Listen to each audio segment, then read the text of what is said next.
ಗುಜರಾತ್ನಲ್ಲಿ ಸೆಲೆಬ್ರೇಷನ್ ಆಗ್ತಿದೆ. ಆ ದೃಶ್ಯವನ್ನು ನಿಮಗೆ ತೋರಿಸ್ತಾ ಇದೀವಿ. ನೋಡಿ, ಇದು ಗುಜರಾತ್ನ ಒಂದು ನಂಟಿದೆ, ಮೂಲ ಇದೆ ನಮ್ಮ ಸುನೀತಾ ವಿಲಿಯಮ್ಸ್ ಅವರಿಗೆ. ಸೊ ಅಲ್ಲಿ ಸಂಭ್ರಮಾಚರಣೆ ನಾವೀಗ ನೋಡ್ತಾ ಇದ್ದೀವಿ.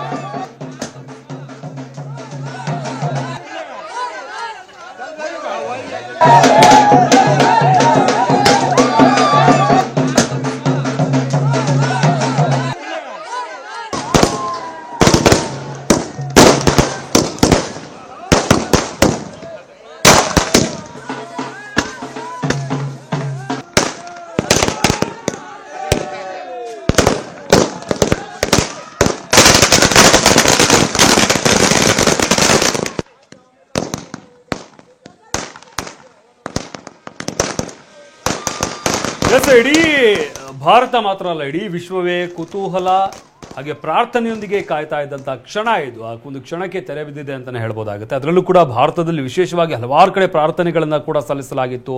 ಸುನೀತಾ ವಿಲಿಯಮ್ಸ್ ಅವರು ಸೇಫ್ ಆಗಿ ವಾಪಸ್ ಬರಲಿ ಅಂತ. ಅದೇ ರೀತಿಯಾಗಿ ಈಗ ಸೇಫ್ ಆಗಿ ಲ್ಯಾಂಡ್ ಆಗಿದ್ದಾರೆ. ಇನ್ನು ಲ್ಯಾಂಡ್ ಆಗೋದಕ್ಕೂ ಮುಂಚೆ ಪ್ರಧಾನಿ ಮೋದಿ ಅವರು ಸುನೀತಾ ವಿಲಿಯಮ್ಸ್ ಅವರಿಗೆ ಒಂದು ಪತ್ರವನ್ನು ಬರೆದಿದ್ರು. ನೀವು ಭಾರತಕ್ಕೆ ಬರಬೇಕು ಅನ್ನೋ ಒಂದು ಸೌಹಾರ್ದಯುತವಾದಂಥ ಒಂದು ಪತ್ರವನ್ನು ಬರೆದಿದ್ರು. ಹಾಗಾದರೆ ಪತ್ರದಲ್ಲಿ ಏನಿದೆ ನೋಡೋಣ ಬನ್ನಿ. ಶ್ರೀಮತಿ ಸುನೀತಾ ವಿಲಿಯಮ್ಸ್, ಭಾರತದ ಜನರ ಪರವಾಗಿ ನಿಮಗೆ ಅಭಿನಂದನೆ ಸಲ್ಲಿಸುತ್ತೇನೆ. ನಾನು ಕಾರ್ಯಕ್ರಮವೊಂದರಲ್ಲಿ ಖ್ಯಾತ ಗಗನಯಾನಿ ಮೈಕ್ ಮಸ್ಸಿಮಿನೋ ಅವರನ್ನ ಭೇಟಿಯಾಗಿದ್ದೆ. ಅವರ ಜೊತೆ ಸಂವಾದವನ್ನ ಮಾಡುವಾಗ ನಿಮ್ಮ ಹೆಸರು ಬಂತು. ನಿಮ್ಮ ಕೆಲಸ ಹಾಗೂ ನಿಮ್ಮ ಬಗ್ಗೆ ನಮಗೆಷ್ಟು ಹೆಮ್ಮೆ ಇದೆ ಅಂತ ಚರ್ಚಿಸಿದ್ವಿ. ಈ ಮಾತುಕತೆ ನಂತರ ನಮಗೆ ಈ ಪತ್ರ ಬರೆಯದೇ ಇರಲು ಆಗ್ಲಿಲ್ಲ. ನಾನು ಮತ್ತು ಅಮೆರಿಕ ಅಧ್ಯಕ್ಷರಾದ ಟ್ರಂಪ್ ಅಥವಾ ಬೈಡನ್ ಅವರನ್ನ ಭೇಟಿಯಾದಾಗ ನಿಮ್ಮ ಬಗ್ಗೆ, ಆರೋಗ್ಯದ ಬಗ್ಗೆ ವಿಚಾರಿಸಿದ್ದೇನೆ. 140 ಕೋಟಿ ಭಾರತೀಯರು ನಿಮ್ಮ ಸಾಧನೆಯನ್ನ ನೋಡಿ ಹೆಮ್ಮೆ ಪಡ್ತಿದ್ದಾರೆ. ಇತ್ತೀಚಿನ ಬೆಳವಣಿಗೆಗಳು ನಿಮ್ಮ ದೃಢ ಮತ್ತು ಅವಿರತ ಪರಿಶ್ರಮವನ್ನ ಮತ್ತೆ ಸಾಬೀತುಪಡಿಸಿದೆ. ಸಾವಿರಾರು ಮೈಲುಗಳು ದೂರವಿದ್ರೂ ನೀವು ನಮ್ಮ ಹೃದಯಕ್ಕೆ ಹತ್ತಿರವಾಗಿದ್ದೀರಿ. ಭಾರತದ ಜನರು ನಿಮ್ಮ ಆರೋಗ್ಯ ಮತ್ತು ಯಶಸ್ಸಿಗಾಗಿ ಪ್ರಾರ್ಥಿಸುತ್ತಿದ್ದಾರೆ. ನೀವು ಮರಳಿ ಬಂದ ನಂತರ ಭಾರತದಲ್ಲಿ ನಿಮ್ಮನ್ನ ನೋಡಬೇಕೆಂಬ ಬಯಕೆ ಇದೆ.